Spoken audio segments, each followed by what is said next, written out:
विवाह संपन्न होने के बाद शिव अपनी नवविवाहिता पत्नी पार्वती को साथ लेकर कैलाश पर्वत लौट आए। वहां नंदी ने पहले से ही तैयार कर रखी थी। शिव और पार्वती के सुहाग कक्ष को तरह तरह के फूलों और मालाओं से सजाया गया। यह देखकर पार्वती नंदी पर बहुत प्रसन्न हुई। उसी समय अन्य गणों के साथ भगवान शिव भी वहां आ गए। उन्होंने नंदी एवं सभी गणों को आदेश दिया, हम विश्राम करने जा रहे हैं, तुम लोग किसी को भी कक्ष में प्रवेश मत करने देना ताकि हमारे विश्राम में बाधा उपस्थित हो। इतना कहकर शिव ने सुहाग कक्ष का द्वार बंद कर लिया। द्वार के बाहर नंदी पहरा देने लगा तथा अन्य गण भी बाहर विचरण करने लगे ताकि कोई व्यक्ति शिव एवं पार्वती के विश्राम में व्यवधान न डाल सके। शिव के विवाह का समाचार पाकर असुरों का राजा तारकासुर प्रसन्न हो उठा। उसे प्रसन्नता इस बात से नहीं हुई कि शिव विवाह बंधन में बंध गए हैं, बल्कि इस बात से हुई कि शिव विश्राम में रत हैं और अब उसके उत्पातों को रोकने वाला कोई नहीं है। अवसर का लाभ उठाते हुए तारकासुर ने उत्पात मचाना शुरू कर दिया। वह ऋषिमुनियों को परेशान करने लगा, यज्ञ में बाधा डालता, यहाँ तक कि हवन की सामग्रियों को भी फेंक देता। देवताओं को तरह तरह से सताने में उसे आनंद आता था। देवता तारकासुर के उत्पातों से त्राहि कर उठे। तारकासुर ने देवराज इंद्र को पदच्युत करके इंद्र का सिंहासन छीन लेने का निश्चय किया। देवताओं को जब उसके इस निश्चय का पता चला तो वे चिंतित हो उठे। तारकासुर यदि देवराज बन जाएगा तो फिर देवताओं को उसका सेवक बनकर रहन पड़ेगा तथा तीनों लोकों में असुरों का आतंक व्याप्त हो जाएगा। इस स्थिति में धर्म का अंत सुनिश्चित है। भयावह स्थिति को देखकर देवता सृष्टि रचयिता ब्रह्मा की शरण में पहुँचे। सभी ने ब्रह्मा जी से प्रार्थना की, भगवान अब आप ही हमें बचा सकते हैं तथा धर्म की रक्षा कर सकते हैं। तारकासुर के कुकृत्यों पर अंकुश लगा पाना मेरे भी वश की बात नहीं है।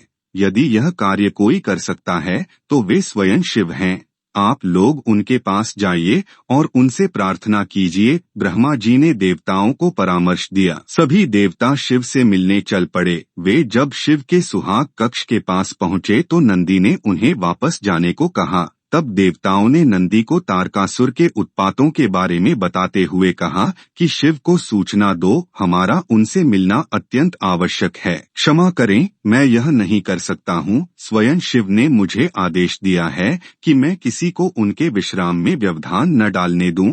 मैं न तो उन्हें आप लोगों के बारे में सूचना दे सकता हूँ और न मैं आप लोगों को उनसे मिलने दूंगा। देवताओं ने देखा कि नंदी तथा अन्य गण उन्हें किसी भी स्थिति में शिव से नहीं मिलने देंगे तो वे विष्णु के पास पहुँचे। विष्णु ने देवताओं को परामर्श दिया कि वे मिट्टी का पार्थिव लिंग तैयार कर पंचाक्षरी मंत्र का जाप और शिव का आवाहन करें। देवताओं ने मिट्टी से पार्थिव लिंग तैयार किया और हर हर महादेव का उच्चारण करते हुए वे पंचाक्षरी मित्र का जाप करने लगे। देवताओं के जाप का स्तर शिव के सुहाग कक्ष तक पहुँचा। शिव ने जैसे ही अपने नाम का उच्चारण सुना, व्याकुल हो उठे। शिव की व्याकुलता देख पार्वती ने पूछा, प्रभु क्या हुआ, आप अचानक व्याकुल क्यों हो उठे? भगवान शिव ने कहा, मेरे भक्त मुझे बुला रहे हैं देवी। पार्वती ने पूछा, कौन है ये भक्त, क्या अभी तत्काल जाना आवश्यक है? शिव ने कहा, ये सभी भक्त देवगण हैं जो संभवत किसी संकट से घिर गए हैं और इसीलिए पंचाक्षरी मंत्र का जाप करते हुए मेरा स्मरण कर रहे हैं। उन्हें मेरी सहायता की आवश्यकता है, किंतु मुझे भी आपकी आवश्यकता है।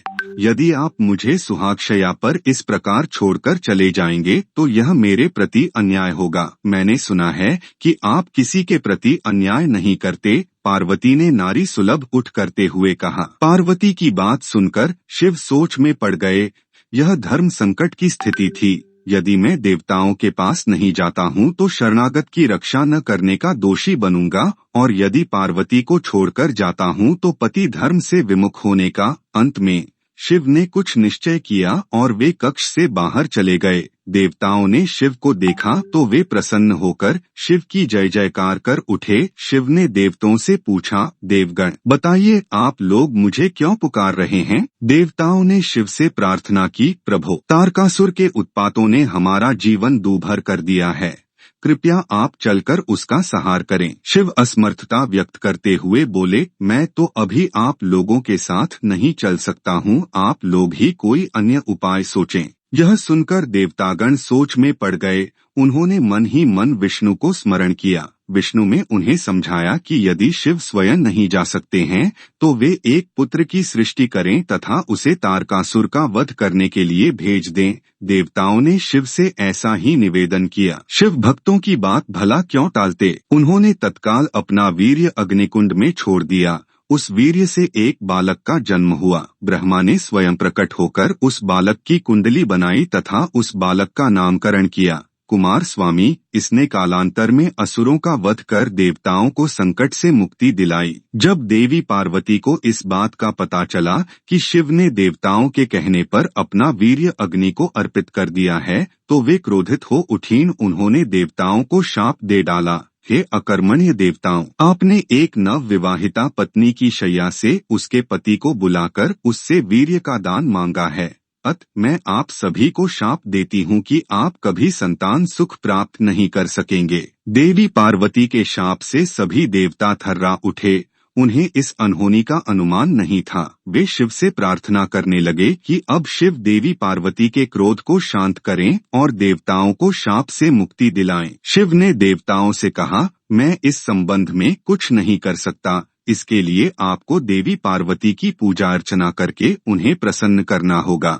जब वे प्रसन्न होकर अपने शाप को वापस लेंगी तभी आप उनके शाप से मुक्त हो सकेंगे। देवताओं ने देवी पार्वती को प्रसन्न करने के लिए तप आरंभ कर दिया। अंततः देवी पार्वती देवताओं के सामने प्रकट हुई और देवताओं को क्षमा करते हुए उन्होंने कहा, जब मुझे और शिव को संतान की प्राप्ति हो जाएगी तो आप लोग शाप से स्वतः मुक्त हो जाएंगे। इसके बाद समयानुसार शिव एवं पार्वती को 21 पुत्रों की प्राप्ति हुई जो शिव के विभिन्न गण समूहों के गणाधिपति बने और इसके साथ ही देवताओं को भी शाप से मुक्ति मिली।